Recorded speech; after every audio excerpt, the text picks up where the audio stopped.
Olá pessoal, tudo bem? Sejam bem-vindos à nossa segunda aula aqui do nosso curso de História. Eu sou Marco Túlio, professor de História aqui da Estratégia Militares. E aqui na nossa aula nós vamos continuar tratando deste que é certamente o assunto mais importante da sua prova, o período colonial. Nós vimos muitas coisas importantes na nossa primeira aula. E aqui nós vamos continuar falando desse período, principalmente de questões atreladas aos séculos 17 e 18, tá certo? É importante dizer também que, do ponto de vista cronológico, pensar numa data de desfecho para esse período é um pouco difícil. Os historiadores vão discordar um pouco uns dos outros, vão discordar, né? Mas a gente pode pensar aqui para o nosso curso o ano de 1808 como o fim do período colonial, já que se inicia o período joanino, que traz uma série de transformações para o Brasil, né? A gente vai deixar para falar disso na nossa próxima aula. Show? Então, para a gente poder começar os nossos estudos, nós vamos pegar algumas atividades econômicas, né, verificadas aqui no período colonial. Nós falamos bastante sobre a economia e sociedade do açúcar na nossa aula anterior, mas nós tivemos aqui várias outras atividades econômicas, algumas voltadas para exportação, outras voltadas para importação. Então, que já fique claro, algumas das atividades que falaremos aqui agora não eram voltadas para o mercado europeu, beleza? Fique atento a isso. Olha só, eu trouxe aqui um mapinha para facilitar o entendimento do que eu estou dizendo.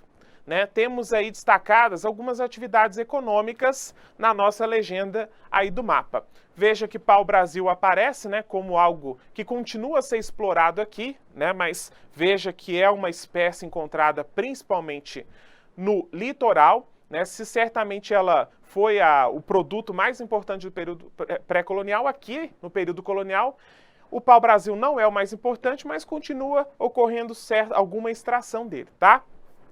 Assim como o pau-brasil, a extração do pau-brasil, a cultura da cana-de-açúcar também permaneceu no litoral. Veja aí no mapa, E prevalecendo principalmente na região nordeste. Concorda? Tá dando para ver aí? Tem alguma coisa no sudeste, Mas certamente no nordeste ela é preponderante. E lá em cima também, no Maranhão, que ainda é nordeste, mas, um pouco mais distante das demais regiões. Mas pensou em açúcar aí, pensa principalmente em Pernambuco, para facilitar o entendimento, de onde essa atividade econômica está se concentrando.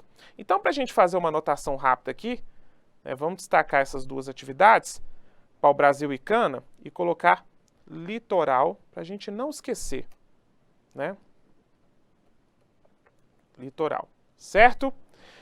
Bom, temos outra atividade também destacada aí em rosa, que é a pecuária. Veja que é uma atividade que se espalha para várias regiões do território que hoje concebemos como Brasil.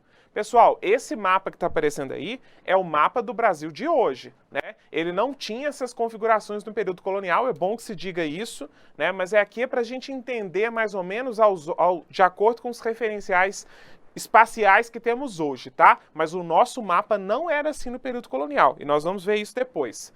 Bom, a pecuária se espalha aqui para o centro-oeste, para o interior do sudeste, para o sul, e é uma região muito importante, para a gente pensar como ocorre, como a pecuária contribui para a ocupação dessa região, para o interior do nordeste também, para o sertão do Nordeste. Então a gente pode pensar a pecuária como uma atividade que prevalece no interior. E a gente vai falar disso, a razão disso depois.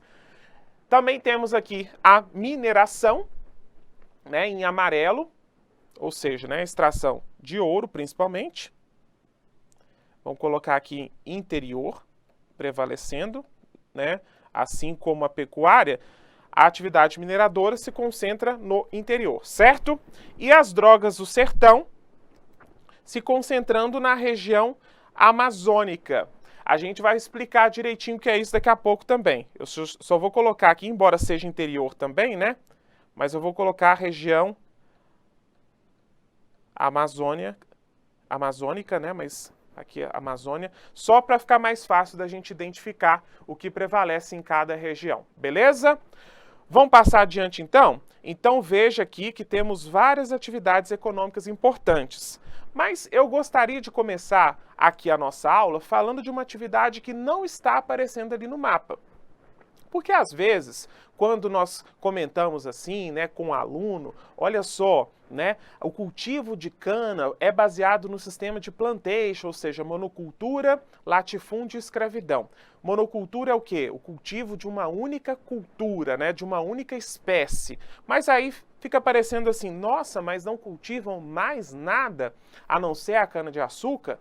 Na verdade, não. Nós temos sim parte das terras produtivas, dos engenhos, de outras fazendas, né, voltadas para a produção de alimentos, né, seja para abastecer o próprio engenho ou a própria fazenda, seja para comércio ali da região, certo? Então, nós temos sim uma atividade agrícola voltada para o abastecimento interno da colônia. Beleza? Então ela não é voltada para exportação no caso de algumas espécies. Que espécies são essas? O milho, o feijão, o arroz. São alimentos cultivados aqui para abastecer a própria colônia, né? Para manter essa população e tal. O arroz vai chegar um momento que ele vai ser exportado, mas aqui para os nossos estudos convém pensá-lo mais, né, voltado principalmente para o abastecimento interno. Beleza? Bom, outro alimento também que a gente pode destacar é a mandioca, né, que os indígenas já conheciam desde antes da colonização. Não sei se vocês sabem, né, mas temos aqui algumas espécies que elas têm propriedades venenosas. Então, foi importantíssimo, né, o saber indígena para esses primeiros colonos se alimentarem, né, para poder saber como cozinhar devidamente esse alimento.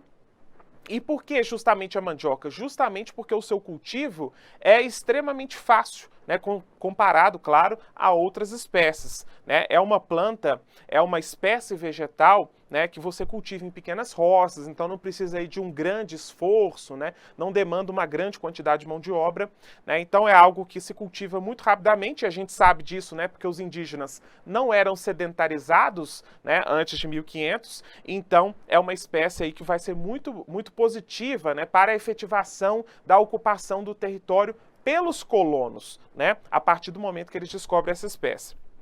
E a mandioca, ela foi cultivada pelos indígenas, né, e foi assimilada também pelos portugueses, como a gente disse, e além disso também servia de alimentação para os escravizados, né, e homens pobres. É um alimento fácil de ser cultivado, não é difícil de se ter acesso a ele, então não é por acaso que o Padre Anchieta, ao observar o consumo de mandioca aqui, ele chama, né, essa espécie de o pão da terra, né, as raízes da mandioca. Então ele fala que é o pão do Brasil, é o pão da terra, é o alimento que todo mundo consome. Né? Não dá para pensar uma mesa aqui, uma mesa, né, no período colonial, sem a existência desse produto, tá? E aí eu trouxe até um relato aqui do Frei Vicente de Salvador, né, que ele descreve o consumo, a produção da mandioca. Olha só, aqui é só uma curiosidade, claro, tá? É o Brasil mais abastado de mantimentos que quantas terras há no mundo, porque nele se dão os mantimentos de todas as outras. Então aqui já destaca o potencial agrícola, né, do Brasil. Veja só, ele comenta que aqui é possível cultivar qualquer espécie. É claro que há um certo exagero aqui, né, mas de fato muitas espécies se aclimataram vindas de outras regiões, incluindo o próprio açúcar. Dá-se trigo em São Vicente em muita quantidade, dá-se também em todo o Brasil muito arroz e muito milho. Dão-se muitos inhames grandes e outros mais pequenos e muitas batatas, as quais plantadas uma só vez sempre fica a terra inçada destas. Mas o ordinário e principal mantimento do Brasil, que se faz da mandioca, que são umas raízes maiores que nabos e de admirável propriedade, porque as comem cruas ou assadas. Porque se as comem cruas ou assadas são mortífera peçonha, mas raladas, espremidas e desfeitas em farinha, fazem delas uns bolos delgados que cozem em uma bacia ou alguidar e se chamam beijus, que é muito bom mantimento, de fácil digestão, ou cozem a mesma farinha, mexendo-a na bacia como confeiteiros, igual está aparecendo aqui, né? Como confeitos, e estas se atorram bem, dura mais que os beijus, e por isso é chamada de farinha de guerra, porque os índios a levam quando vão à guerra longe de suas casas, e os marinheiros fazem dela sua matalotagem daqui para o reino. Então veja que era um alimento que durava bastante também. Então quando alguém ia viajar de navio, levava farinha. Né? Os indígenas, quando iam entrar em guerras uns com os outros, né, tinham que se deslocar às vezes, levava farinha de mandioca também. Então é um alimento que se difundiu aqui, né?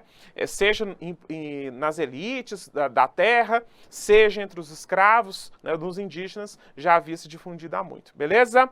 Tranquilo, pessoal? Deu para entender a existência aqui de um mercado interno também, porque às vezes quando a gente fala assim, decadência do açúcar, a gente se esquece que existem outras atividades econômicas aqui voltadas à lavoura, né? A gente falou do cultivo do arroz, do feijão, tá? Esses alimentos também são comercializados aqui no interior do nosso Brasil. Show? Outro produto também que eu queria falar e que não estava presente no nosso mapa é o tabaco, né? Lembrando aqui, pessoal, que o tabaco é a espécie que se utiliza para fazer fumo, cigarro, beleza? A cultura do tabaco, ela começa a ganhar força principalmente no século XVII, no Recôncavo Baiano, né? Regiões que se destacaram também além da Bahia foram Sergipe, Alagoas e Pernambuco. Por que ela é tão importante? Né? Ela se utilizava de mão de obra escrava, embora nós temos também alguns cultivadores aí do tabaco, né, que são homens livres e pobres. No século XVIII, ela chegou a ter uma importância muito grande nas nossas exportações, porque o hábito de fumar ele se difunde na Europa. Né? O tabaco era uma espécie que não existia na Europa, nativa. Né? Então, o hábito de fumar acaba se expandindo para lá e com isso a demanda por essa espécie se torna muito maior. Show? Outro ponto importante também que a gente não pode esquecer nunca é que o fumo era utilizado para se obter escravos na costa da África. Então não se fazia pagamento em dinheiro, né, em moedas, em cédulas. Se fazia em quê? Com tabaco, com cachaça, com outros produtos, armamentos, né? Então o tabaco era um dos produtos mais utilizados pelos traficantes portugueses e posteriormente também brasileiros, né, já no século XIX, para se obter escravizados ao longo da costa oeste, da costa atlântica da África, beleza? Deu para entender a importância desse produto? Então, o hábito de fumar e a demanda por escravos, né, faz do tabaco aqui um dos produtos mais importantes para a exportação. Ele também existia no mercado interno? Existia, porque as pessoas aqui também fumavam, né? Mas a gente não pode esquecer que ele também é um produto muito importante para nossas exportações. Show? Outro produto, esse sim já apareceu lá naquele mapinha que a gente apresentou, são as drogas do sertão, né? O que são as drogas do sertão? Vamos lá. São espécies vegetais com alto valor comercial no mercado europeu, como por exemplo o cravo, a baunilha, o cacau, o anil, castanho do Pará, o urucum. E são espécies vegetais nativas da Amazônia, tá bom? Então vamos colocar aqui para a gente não esquecer. Vou colocar aqui, ó, nativas da Amazônia. E aqui é a mesma noção lá do pau-brasil. São riquezas, né? E são riquezas que pertencem ao rei. Então, para se poder explorar, você tem que ter autorização da coroa, tá? A coroa permite a exploração em nome dela, né, a partir da concessão aí de incentivos, né, de privilégios fiscais. Então, ela vai autorizar que algumas pessoas, né, principalmente os jesuítas, explorem em seu nome, tá? Beleza? É importante dizer que na Amazônia a gente não tem uma ocupação imediata do território. Então, quando a gente pensa no início da colonização, né, a gente pensa principalmente o quê? No Nordeste, né, na Vila de São Vicente, e é totalmente correto isso. A gente não pode pensar que lá no início do século XVI já começa a ocupação da Amazônia. Isso não acontece, tá? É a partir do século XVII que a coroa começa a pensar assim, opa, eu tenho que fazer alguma coisa ali com aquela região, porque ela está muito próxima da América Espanhola, né? Eu tenho um pedacinho de terra ali. Eu tenho que fazer alguma coisa, porque senão eu vou acabar perdendo aquilo. Ou para os franceses, né, que tentaram inclusive invadir o Maranhão, que está pertinho da Amazônia, né? ou mesmo para os espanhóis. Então, diante dessa preocupação, em 1616, os portugueses fundaram o quê? O Forte do Presépio. Então, a gente pode pensar que o processo de ocupação da Amazônia também foi importante, né, para que isso acontecesse, a fundação de fortes, né, de estruturas fortificadas mesmo, né, e militarizadas para garantir a posse efetiva dessa região para os portugueses, beleza? Bom, além dessas fortificações, dessas expedições militares que aconteceram aqui na Amazônia e da própria exploração das drogas do sertão, outro ponto importante aqui também para a ocupação da Amazônia são a própria atividade catequética dos jesuítas e outras missões religiosas, porque não é só a Companhia de Jesus, né, a Ordem dos Jesuítas que está aqui na colônia. Temos outros também, a gente vai ver isso inclusive no slide a seguir. Bom, mas o que esses jesuítas estão fazendo aqui na Amazônia? A mesma coisa que a gente comentou lá na aula anterior. Eles fundam aldeias, tá? A palavra aldeia aqui não é o espaço onde um indígena morava antes de ter contato com os portugueses. As aldeias, né, são as comunidades formadas pelos jesuítas. Aí eles vão juntar um monte de indígenas de povos diferentes, né, juntar nessas grandes comunidades que a gente pode chamar de aldeamentos jesuíticos, ou pode chamar mesmo de reduções jesuíticas ou missões jesuíticas, tá? Eles formam, então, grandes comunidades para poder fazer o quê? Ensinar a língua portuguesa, também, né, ensinar ofícios manuais para que ele deixe de ser indígena e, claro, ensinar a fé católica, né, que é o principal objetivo aqui da ação missionária desses jesuítas e de outras ordens religiosas também, tá? Bom, mas já que os jesuítas estão ali, as drogas do sertão estão ali também, os jesuítas sabem que aquilo vale uma nota preta, então eles começam a explorar as drogas do sertão, se utilizando da mão de obra indígena. Ah, mas é escravidão, então. Não exatamente, porque eles dão uma remuneração pífia para os indígenas. Então, tecnicamente, não é escravidão, mas nós podemos dizer que é, sim, uma exploração do trabalho. Vale lembrar, né, aqui, que os jesuítas não são contra a exploração dos indígenas. Eles são contra a escravização, porque eles acham que os indígenas têm que ser voltados principalmente para a catequese. Mas se você explorar e catequizar, não tem problema. O que não pode é escravizar. Ué, mas como é que vai explorar sem catequizar? Ué, basta pagar um salário, ainda que muito pífio, beleza? Então é isso. Deu para entender aqui? Olha só o nosso mapa da região norte, né? Aqui na região amazônica, essas palavras aí, carmelitas, mercedários, franciscanos, todos são grupos de religiosos, assim como os jesuítas, que desembarcam aqui deste lado do Atlântico para exercerem, né, atividades catequéticas, para exercer a conversão dos povos indígenas aqui existentes, tá bom? Então, onde tem essas cruzinhas aí, são áreas onde são formadas missões, né, essas comunidades que a gente pode chamar de reduções também, tá? E é claro, pessoal, que eles estão vindo mais para cá, primeiro porque a coroa pensa assim, né? Se eu estou correndo o risco de perder essa região para os espanhóis, porque ela está desocupada, quando chegar um jesuíta aqui para mim e falar, eu quero ir para lá para fundar uma colônia, ele, opa, vamos lá, e se instala ali naquela região. Então a coroa pensa, né, nessas ordens se instalando aqui com uma estratégia de ocupação da região para evitar até a sua perda mesmo, tá bom? Mas não é só isso, né, que ela se utiliza aqui para poder ocupar a região. Além das missões, também são criados fortes, então todas essas torrezinhas em azul são os fortes fundados, né, por Portugal, Forte Príncipe da Beira aqui embaixo, né? A maioria está próximo dos rios aqui, como vocês podem ver, assim como as reduções também, né, ou missões jesuíticas, beleza?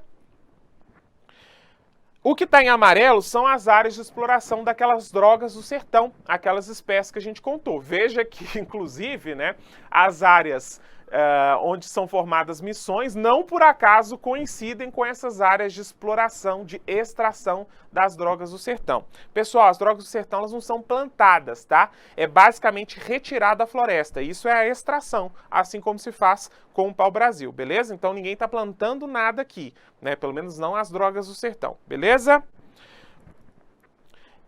Tranquilo, pessoal? Deu para entender então? Então aqui nós estamos falando não somente da atividade econômica, né, que chamamos de extração de drogas do sertão, mas também falamos de como ocorreu o processo de ocupação da região norte. Eu preciso que você saiba disso, tá? Então, se alguém te perguntar quais são as principais atividades que contribuíram para o processo de ocupação da região norte do Brasil durante o período colonial, você tem que pensar na formação de fortes, né, de expedições militares, por expedições militares aqui, empreendidas pela coroa, tá? Porque é a coroa que exige isso.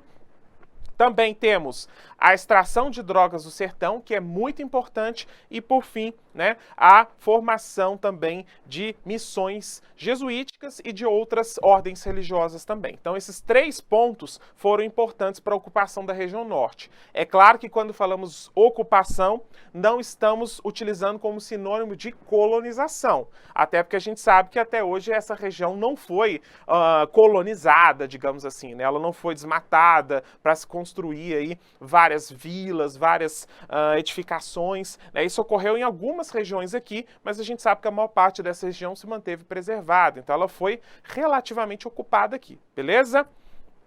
Deu para entender, pessoal? Vamos para o próximo então? Outra atividade também que é bem importante aqui para nós, para os nossos estudos, é a pecuária, tá? E essa pecuária, diferentemente das drogas do sertão, ela não é voltada para exportação, tá? Então, drogas do sertão, explora aqui, tem alto valor no mercado europeu, leva para lá. Agora, a pecuária não. A pecuária é uma atividade voltada para o abastecimento interno. Por quê?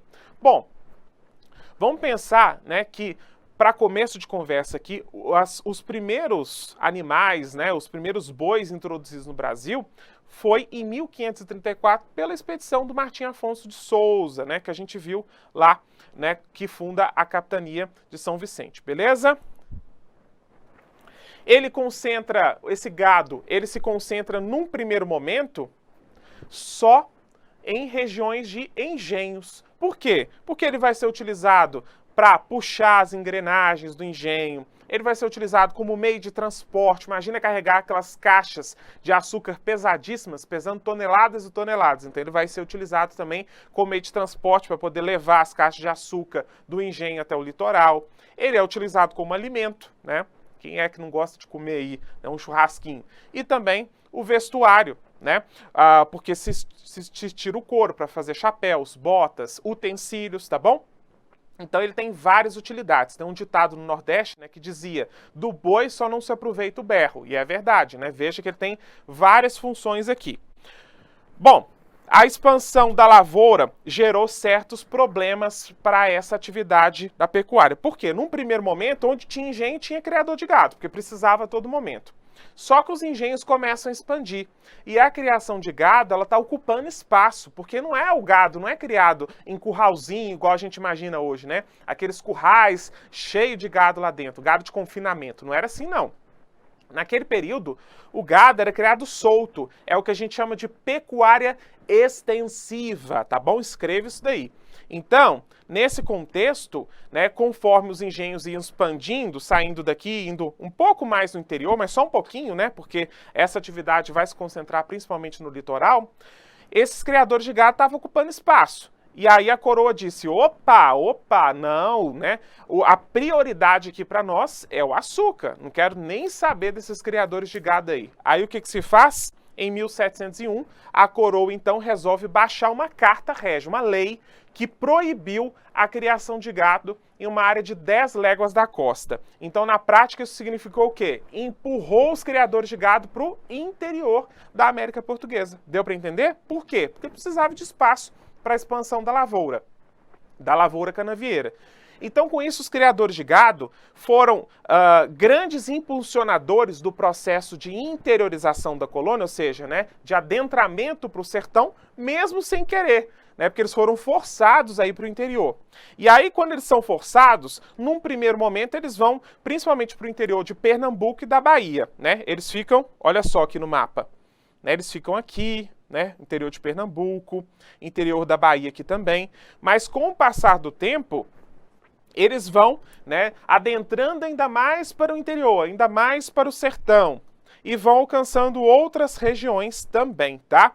Inclusive, a pecuária, né, falaremos disso depois, tem uma função muito importante para o abastecimento das regiões de Minas. Pela mesma razão, serve como força motriz, como transporte, como alimento, como vestuário. Então vai ser importante, né, esses criadores de gado que estão se deslocando cada vez mais para o interior. E veja que essa lei é de 1701. Aqui já se conhecia, né, jazidas de ouro em alguns pontos do Brasil. Então, para a colônia, para as áreas de mineração, foi uma maravilha isso acontecer, né? Porque aproximou vários criadores de gado que até então ficavam concentrados lá, principalmente nas proximidades dos engenhos de açúcar. Bom, a pecuária, então, pessoal, né, ela vai se dirigir cada vez mais para o interior e, inclusive, vai alcançar a região sul do território, né, onde a gente encontra hoje o Rio Grande do Sul, por exemplo.